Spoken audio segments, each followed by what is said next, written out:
फिर दिन हुआ पुरानी रात का, करे सौ शुक्र हम खुदा की जात का, खुदा की जात का, नया फिर दिन हुआ। आज की आयत, हम नेक काम में हिम्मत ना हारें, क्योंकि बेदिल ना होंगे तो ऐन वक्त पर काटेंगे। गलतियों 6 बाब 9वीं आयत। अजीज़ो, इंसान मजबूत असाब का मालिक है।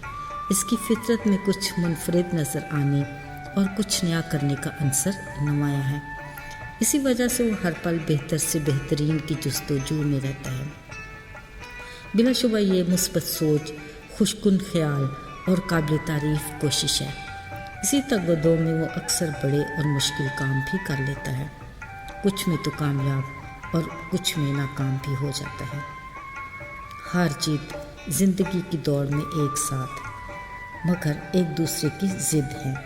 किसी भी काम में हिम्मत हार जाना बुज़दिल का काम है, क्योंकि बुज़दिल का भरोसा सिर्फ़ और सिर्फ अपनी ज़ात और अपने ज़ोर बाज़ू पर होता है, जिसके बायस वो अक्सर बुरे कामों को तो बखूबी सरअंजाम दे लेता है, मगर अच्छे और भलाई के कामों में हिम्मत हार जाता है, क्योंकि नेकी और भलाई के काम करने में हिम्मत के साथ अपनी अना को तोड़ना और खुद ही को मारना पड़ता है।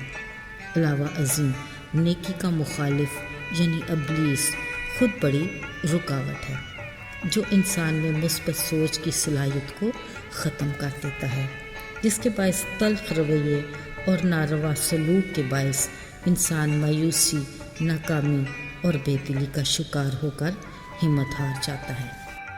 अजीज़ो, ये एक बड़ी आजमाइश है, जिसको खुदा का बंदा पालूस रसूल भी तस्लीम करते हुए कहता है, करना तो मैं नेकी चाहता हूँ, मगर मुझसे बदी सरजद हो जाती है।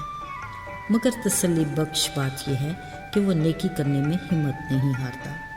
याद रखिए, इंसान हारता उस वक्त है जब वो कोशिश तरक करके मायूस होकर अपनी हार तस्लीम कर ले। अजीज़ों, पालूस रसूल खुदा के बड़े फजल से अपने भलाई और नेकी के कामों को करने में हमेशा बाहिम्मत रहा।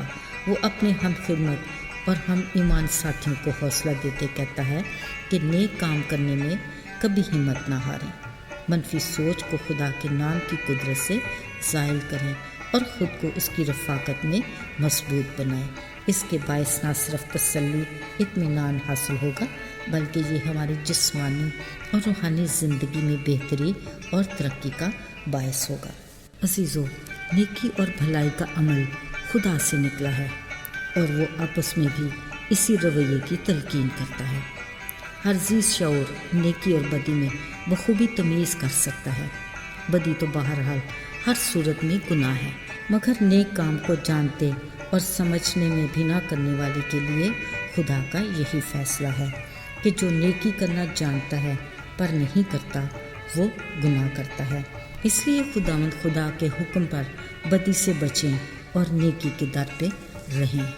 अजीज़ों, पाक तसलीस का एक रुकन खुदा रूह है और रूह के फल में नेकी अपनी पूरी खासियत के साथ शामिल है।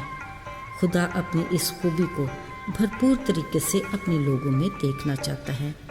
ये उसका हुक्म है कि सब के साथ नेकी करो, ख़ासकर अहले ईमान के साथ। इस हुक्म से ज़ाहिर होता है कि नेकी और भलाई खुदा की नज़र में कितनी अहमियत रखती है, और इस अमल का आगाज़ वो अपने लोगों से, उनके हम ईमान साथियों से करना चाहता है, ताकि आपस में खुशगवार माहौल रहे और मुआशरे में बेहतरी आए, जो गुनाह के बायस इंतशार का शिकार है।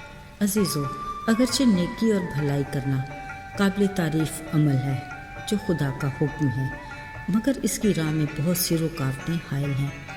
इन रुकावटों को क्रिएट करने वाला हमारा असली दुश्मन इब्लीस है, जिसका एक ही काम है कि इंसान और माशरे की बेहतरी और तरक्की में रुकावट डाले, जिसके लिए वो हर पल सरगर्म अमल रहता है।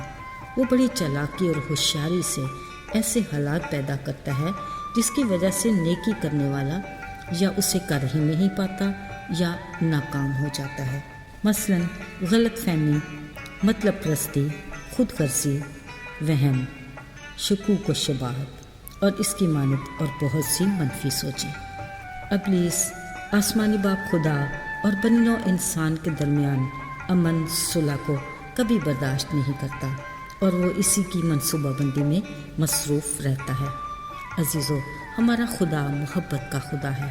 اس کا ثبوت اس کے بیٹے یسوع مسیح کی وہ جان کی قربانی ہے جو دوبارہ خدا باپ سے انسان کا میل ہے، جبکہ شریر آج تک اسی تگدو میں ہے کہ اس ملاپ کو توڑے۔ اس کے لیے وہ اپنی قوت اور تمام حربے استعمال کرتا ہے، جبکہ نیکی اور بھلائی وہ عمل ہے جو انسانوں کے بیچ اور معاشرے میں محبت، امن، سلامتی کی فضا کو قائم کرتا ہے۔ مگر ابلیس کو روز اول سے ہی خالق خدا اور اس کی مخلوق میں رفاقت، محبت، صلح، سلامتی ایک آنکھ نہیں بھائی۔ عزیزو، ہمیں گھبرانے اور مایوس ہونے کی ضرورت نہیں۔ ہم شریر کی تمام قوتوں پر غالب آ سکتے ہیں، فقط ہمیں خداوند میں اور اس کی قدرت کے زور میں مضبوط بننا ہے۔ خدا کے کلام کا فیصلہ ہے کہ جیت ہمیشہ حق کی ہوئی اور نیکی بدی پر غالب رہی۔ آئیے دعا کریں۔ اے ہمارے آسمانی باپ، ہم تیرا شکر کرتے ہیں کہ تیرا کلام ہماری زندگی کے ہر پہلو میں ہماری رہنمائی کرتا ہے، جس کو ہم اپنی نگاہ میں رکھ کر عمل کر سکتے ہیں اور شریر کے پھندوں سے بچ سکتے ہیں۔ ہماری مدد کر کہ ہم دوسروں کے ساتھ ویسا ہی سلوک کریں جو ہم چاہتے ہیں کہ دوسرے ہمارے ساتھ کریں، تاکہ نہ صرف ہماری زندگی بلکہ ہمارا معاشرہ بھی بہتر سے بہترین ہو جائے۔ شکر گزاری کے ساتھ یسوع کے نام میں، آمین۔